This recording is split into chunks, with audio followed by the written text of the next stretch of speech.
I spent a pretty good part of my childhood with my uncle, Ricardo Ocadiz, one of the best concert pianists in Mexico.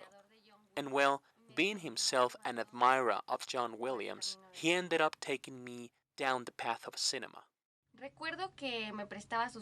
I remember that he used to lend me his Super 8 camera and his 8mm projector, and with that I started to play and pretend that I was making movies. It seems to me that every afternoon for more than 5 years, I was immersed in the cinematographic world that my uncle introduced me to, which was like a parallel world to music, to his music. That's how he inspired me to be a filmmaker. And now that I think about it carefully, well, since the beginning of my life, I just knew I wanted to make films. Just as today I know that I will do so until the last day of my life.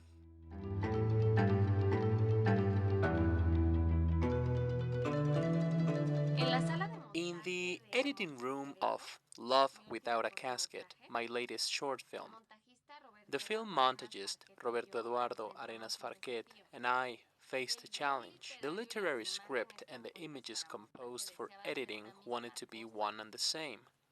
So, we had to build a center of visual energy, so to speak, where the script and the montage recognized each other.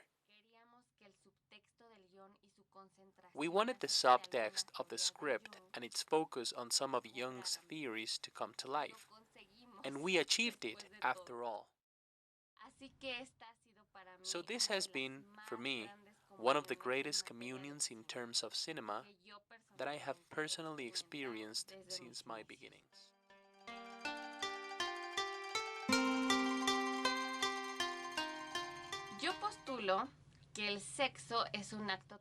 I postulate that sex is a transparent act in which consciousness sleeps to reveal our self. All that we really are as humans we can only see through our own sexual acts. That's why my stories postulate sex as a liberation.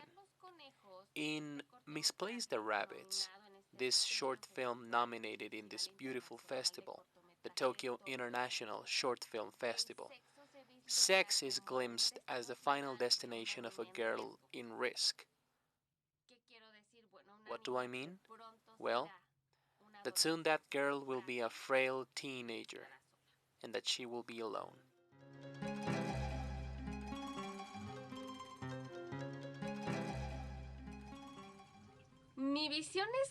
My vision is chaotic, always oniric, and it speaks a lot about unlove in all of its forms.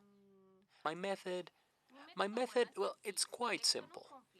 I select a conflict, I boil it down to a single word, and I start to write the movie and to imagine it.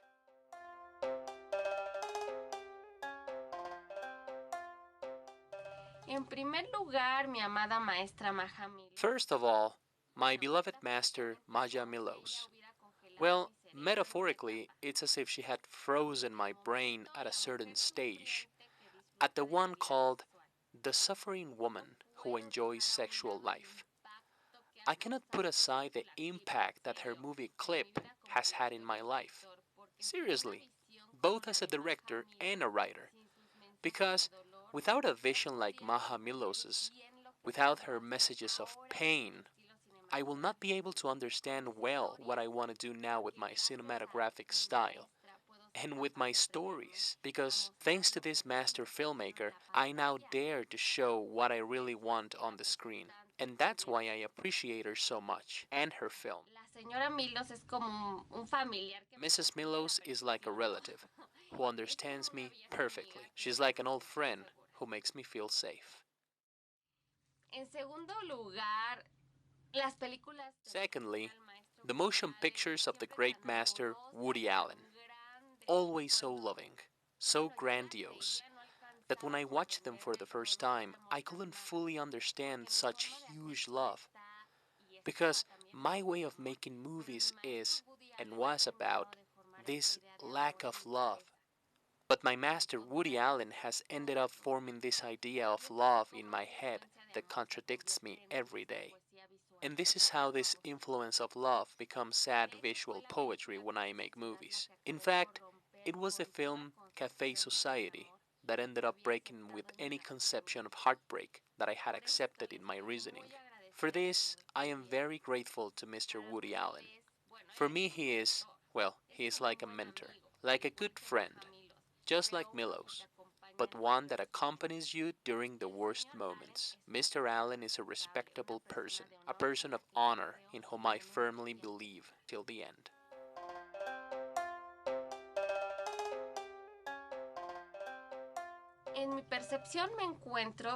In my perception, I find myself as a filmmaker at just the right time, when there's more support and openness for independent and auteur cinema, and art house cinema, which is what I do. In my humble opinion, every filmmaker has taken the impact of COVID to the best of their ability. Ultimately, filmmaking is cerebral.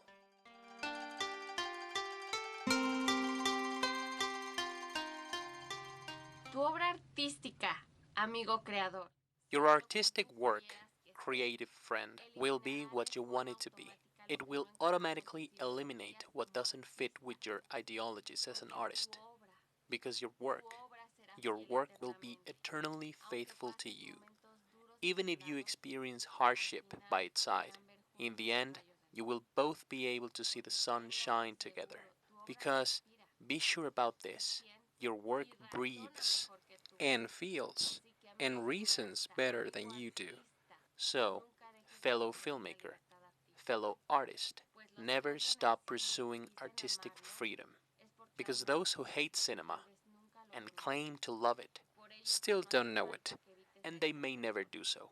That is why you do not need to avoid these people, because your cinematographic work, your artistic work, will always be the one that best defends you and will shine above everything in this world, above everyone's head.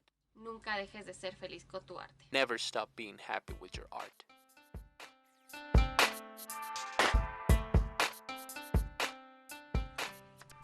Creo que en el final de una historia. I believe that at the end of a story begins a change for humanity.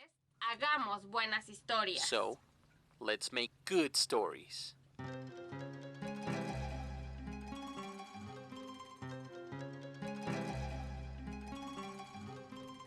Me parece que el público ahora está menos comprometido con aquella. It seems to me that the audiences are now less committed to those films that subject them to reality, that hardly anyone wants to suffer watching a movie, meaning no one wants to witness suffering in a film. And it's a shame. Se van a perder varios de mis películas. Many will miss out on my movies. Hemos comenzado con la. We've started with the shooting of my debut feature film, A Wakefulness of Indocility, which is based on my third literary fiction novel. We hope to have it ready for festivals at the end of 2022. Likewise, I'm working with a crew of only a few members, just as my yogi, David Lynch, has advised. My crew consists of true friends, family, with experience of course, with the heart to create and to support me. I'm never actually alone in cinema. I have many good people who surround me, help me, and protect me. Como todos los integrantes de Just like all the members of the Tokyo International Short Film Festival. Thank you so much for your love. Really. Quiero contarles que hoy formo parte de la comunidad de la Fundación David Lynch. I want to share that I am part of the David Lynch Foundation community as a practitioner of transcendental meditation, very close to the great film master, Mr. David Lynch. The truth is that I feel happier than ever in my Genius Lounge. And to give you a little taste of what A Wakefulness of Indocility is going to be, I want to tell you guys what it is all about. It's about a woman, Gertrudis, a woman who fights against her own instincts of sexuality, who is an insomniac, and who tries to see a reality that doesn't seem to belong to her. in order to finally get what's missing in her life, a home. This is such an exquisite vision into intimacy, and you're all invited to watch this movie on its premiere. Many thanks to Tokyo International Short Film Festival for all the love. I'm with you always, my brothers and sisters. Kisses. Thank you.